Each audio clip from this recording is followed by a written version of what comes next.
আসসালামু আলাইকুম। গরুর খাবার নিয়ে আমরা এর আগেও কয়েকটা ভিডিও করছি। তবে আজকে খাবারের ভিডিও হলেও আগের ভিডিওগুলার থেকে আলাদা। একটা গরুর খাবারের মধ্যে কি, কি উপাদান প্রয়োজন, কোন খাবারের মধ্যে কি আছে, পাশাপাশি গরুকে খুদের ভাত খাওয়ানোর শেষ পরিণতি কি, সে সম্পর্কে আপনাদের জানাবো ইনশাআল্লাহ। আমরা আগেও বলছি ঘাসের কোনো বিকল্প নেই। কারণ ঘাসের উৎপাদন খরচ অনেক কম, মোটামুটি সারা বছর পাওয়া যায়। তাছাড়া অনেকেই বলতে পারেন সাইলেসের কথা। সাইলেস অনেক ব্যয়বহুল এবং সংরক্ষণ করা অনেক কঠিন। তাই আবারও বলতেছি ঘাসের কোনো বিকল্প নেই। যেহেতু আমরা বদ্ধভাবে গরু পালন করি, মানে শেডের মধ্যে সব বেঁধে রেখে পালন করি এবং এখন উন্নত জাতের গরু বেশি পালন করতেছি, তাই খাবারের ব্যাপারে একটু বেশি মনোযোগী হওয়া উচিত। দেখা যেত আগের যুগে গরু ছেড়ে পালন করতো, তাই গরুগুলা মাঠে বিভিন্ন ধরনের ঘাস খেত, রোদ শরীরে লাগতো এবং শারীরিক ব্যায়াম হতো, যার কারণে শুধু ঘাস এবং খড় দিয়ে আগের যুগে গরু পালন করা গেলেও বর্তমানে তা সম্ভব না। আর হ্যাঁ, আগে আমাদের দেশি গরু ছিল, কিন্তু বর্তমানে সংকর জাতের গরু বেশিরভাগ মানুষ পালন করে। শঙ্কর জাতের গরু বেশি পরিমাণ দুধ এবং মাংস উৎপাদন করতে পারে, তাই এসব গরুকে আমরা যদি ভালো মানের খাবার না দিই তাহলে কখনোই ভালো দুধ এবং মাংস উৎপাদন করতে পারবে না। একটি আদর্শ খাবারের মধ্যে বেশ কিছু উপাদান থাকা প্রয়োজন, যেমন শর্করা, আমিষ, চর্বি, খনিজ লবণ, ভিটামিন এবং মিনারেল। এইসব উপাদান যদি কোনো খাবারের মধ্যে থাকে তাহলে আদর্শ খাবার হবে। এই উপাদান নিয়ে খাবার তৈরি করলে গরুর দৈহিক ওজন বৃদ্ধি পাবে, দুধ উৎপাদন বৃদ্ধি পাবে, গাভী দ্রুত হিটে আসবে, পাশাপাশি প্রজনন করালে কনসেপ্ট করবে ইনশাল্লাহ। যদিও আজকে আমরা ৩৫০ কেজির মতো খাবার তৈরি করছি, কিন্তু আপনাদের বোঝানোর সুবিধা অর্থে আমরা ১০০ কেজির একটি খাবার তালিকায় কি কি উপাদান ব্যবহার করবেন এবং কত পার্সেন্ট প্রোটিন আছে তা জানাবো ইনশাল্লাহ।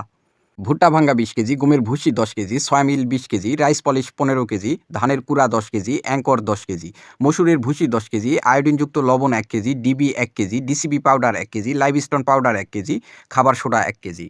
চলুন এই খাবার তালিকা থেকে কোন উপাদানে কত পার্সেন্ট প্রোটিন আছে তা জানা যাক। সয়াবিনের প্রোটিনের পরিমাণ ৪৪ থেকে ৪৮%, গমের ভুসির প্রোটিনের পরিমাণ ১৭%, ভুট্টাতে প্রোটিনের পরিমাণ ৯ থেকে 10%, মসুরের ভুসির প্রোটিনের পরিমাণ ১৯ থেকে ২০%, অ্যাঙ্করের প্রোটিনের পরিমাণ ২৪%, ধানের কুড়ার প্রোটিনের পরিমাণ ৮ থেকে ১২%, রাইস পলিশের প্রোটিনের পরিমাণ ৬ থেকে ৭%। এই তালিকা থেকে আমাদের ১০০ কেজি খাবারের প্রোটিনের পরিমাণ আসবে ১৮.৭% বা ১৯%, যা গোখাদ্য হিসাবে আদর্শ। এখন আসুন জানা যাক ১০০ কেজির খাবার তৈরি করতে আমাদের কত টাকা খরচ হয়েছে। ভুট্টা ৫৪০ টাকা, গমের ভুসি ৪৮০ টাকা, সয়াবিন ১০৬০ টাকা, মসুরির ভুসি ৪০০ টাকা, অ্যাঙ্কর ৫০০ টাকা, ধানের কুড়া ১৫০ টাকা, রাইস পলিশ ৪৫০ টাকা, লবণ ২৫ টাকা, ডিবি ৩০০ টাকা, ডিসিবি ৮৪ টাকা, লাইভস্টোন পাউডার ১৪ টাকা, খাবার সোডা ৮০ টাকা, মোট ৪০৮৩ টাকা, যা কেজিতে হিসাব করলে ৪১ টাকার মতো হবে প্রায়।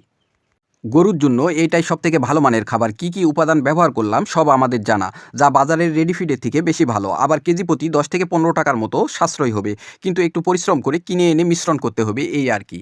আপনাদেরকে আমরা আমাদের গত ভিডিওতে বলছি, আবারও বলতেছি, গরুকে মুরগির ফিড, খুদের জাউ ভাত এইসব খাওয়াবেন না। এগুলা গরুর খাবার না। এ ধরনের খাবার গরুর হজম করতে সমস্যা হয়। তাছাড়া এই সামান্য কয়েকটা টাকার নেশায় এমন অসৎ পথ থেকে দূরে থাকুন।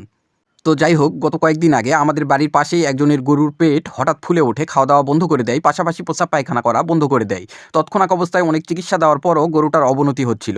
একটা পর্যায়ে আমাদের স্থানীয় পশু হাসপাতালে যোগাযোগ করলে তারা বাসায় আসেন এবং সার্জারি করেন। পেট কাটার পর দেখা যায় আলুর চামড়া, ভাত এইসব গরুটা হজম করতে না পেরে পেটের মধ্যে গ্যাস হয়।